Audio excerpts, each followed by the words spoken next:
बीड़ी साथे একটা मोहब्बत লেগে গেলাম চাচা बीड़ी कहां से मिला গুতুগুতি ঠেলাঠেলি করতে তো একটা মানুষকে কবরস্থানে কবরস্থ করতে এসে যদি গুতুগুতি ঠেলাঠেলি হাসাহাসি করে এরা আর ভালো হবে কোথায়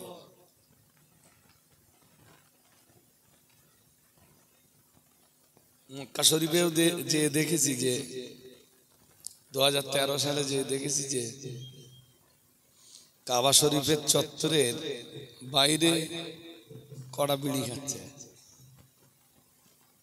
বিড়ি বিড়ি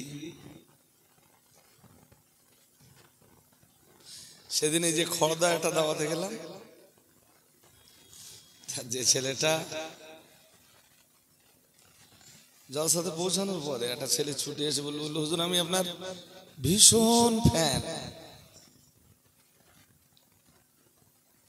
আমার 10টায় টাইম ছিল 10টার দিকে উঠলাম আমার পরে আসেন বিল্লাহ ভাইজান তা যখন 12টা বেজে গেল কমিটি এসে বলল হুজুর আর আধ ঘন্টা আপনি করেন আমার পিছনে দাওয়াত ছিল না আরো আধ ঘন্টা করলাম 12:30 যখন বাজে পুরো কমিটির লোক একসাথে এসে বললে হুজুর আসেম বিল্লাহ ভাইজান বলে দিয়েছেন আপনি আরো আধ ঘন্টা করবেন একটার সময় মাইক ছেড়ে যখন নামলাম তখন সেই ছেলেটারে দেখিয়ে বলছে বলে হুজুর ও বলো বিড়ি খায় কোন ছেলেটা যে বললো আপনার বিশাল ফ্যান তা আপনি একটু বলে জানো যেন বিড়িটা না খায় 5 বারের নামাজ কালাম পড়ে তবে বিড়িটা খায় বিড়ির সাথে একটা মহব্বত লেগে আছে তা আমার আর কিছু বলতে টলতে হলো না ও দেখি লজ্জায় পড়ে সবার সামনে বললো হুজুর আমি তওবা করছি জিন্দেগিতে আর বিড়িতে মুখ দেব না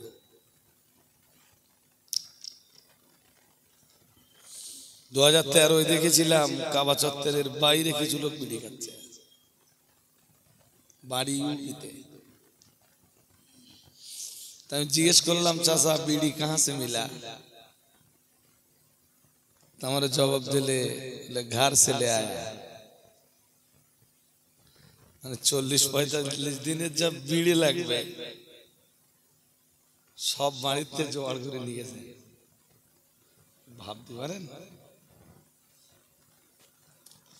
তা ছোট ভাই পৃথিবীতে কিছু জায়গা আছে না যে জায়গাগুলো মানুষের ভালো হওয়ার মতো জায়গা মসজিদে যে যদি আপনি হাসাহাসি করেন তাই না কবর জিয়ারতের সময় যদি কেউ হাসাহাসি করে তাহলে বুঝতে হবে সিম্পটম ভালো না কন্ডিশনটা খুব একটা ভালো জায়গায় না এর আর ভালো হওয়ার জায়গা কোথায়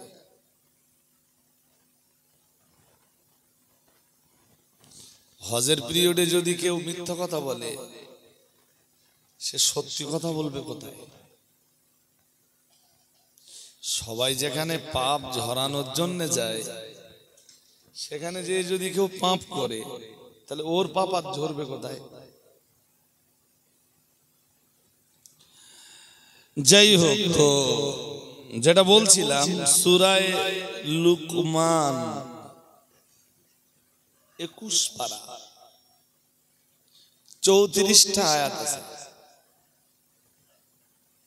কয়টা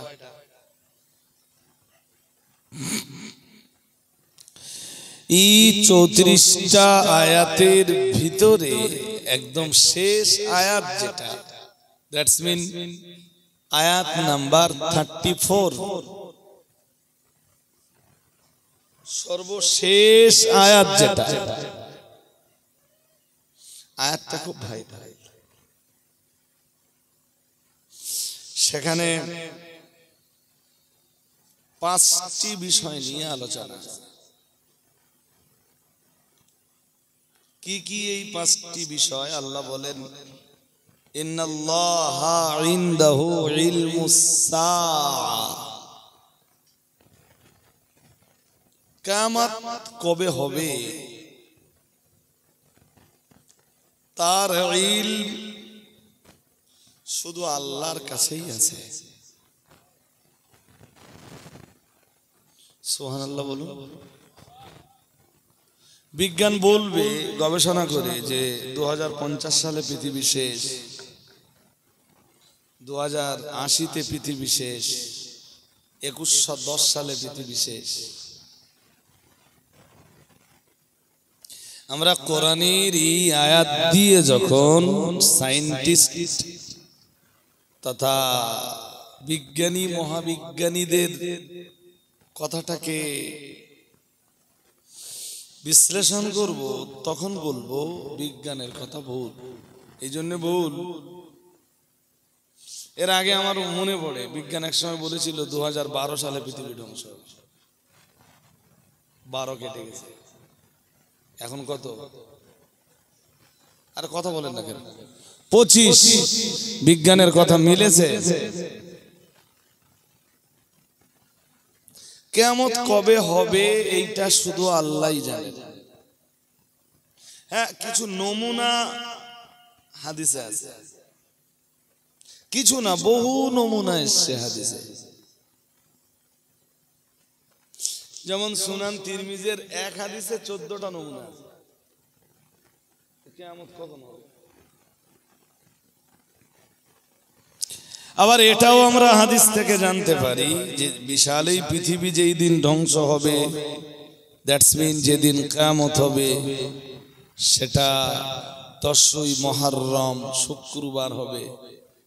কিন্তু কোন সাল কোন বছরের 10ই মুহররম শুক্রবার এইটা নির্দিষ্ট করে কেউ বলতে পারবে না।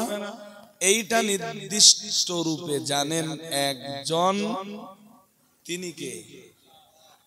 সবাই বলুন, তিনি কে? আল্লাহ। দুই একজন কথা বলছেন না, বলো, একদম মুখ বন্ধ করে রেখেছে। আল্লাহরে ডাকলে যদি মনে হয় যে আপনার গুনাহ হবে, তাহলে আর আপনাকে বলতে হবে না। কেউ যদি মনে করে যে আমি আল্লাহর নাম নিলে আমার গুনাহ হবে, তাহলে আপনাকে বলতে হবে না। আমি দেখতেই পাচ্ছি যে দুই একজন কিছু বলেন, মুখ বন্ধ করে রেখেছেন। এই জায়গাটা মুখ বন্ধ করে রাখার জায়গা না। ইন্নাল্লাহা ইনদাহু ইলমুস সাআ, নিশ্চয় কিয়ামত কবে হবে তার ইলম কেবলমাত্র আল্লাহর নিকটেই রয়েছে।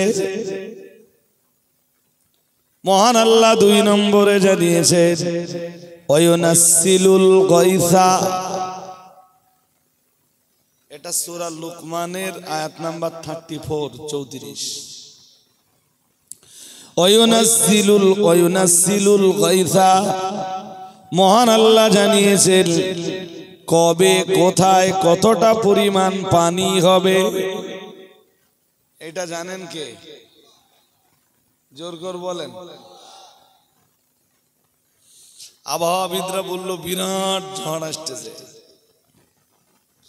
সেই ঝড় দীঘায় আসলে পড়বে, তাতে উত্তর 24 পরগনার বিরাট ক্ষতি হবে।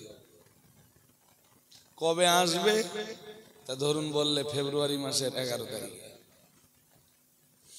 ফেব্রুয়ারি মাসের 9 তারিখে এসে আবহাওয়াবিদরা বলল সে ঝড় মুভ করতেছে, মানে ঘুরে যাচ্ছে।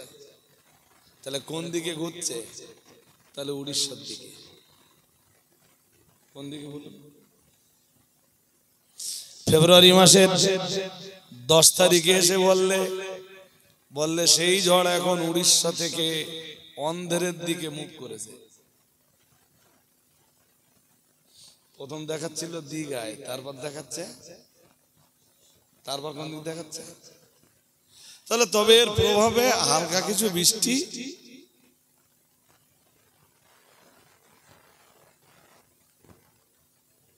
এই ঝড়টা যে অন্ধ্রে হবে, বাংলা উড়িষ্যার উপরে কোনো প্রভাব পড়বে না। এর নিট খবরটা জানতেন কে? এটা মানুষের জানার ধরা ছোঁয়ার পুরো, বলুন পুরো বাইরে।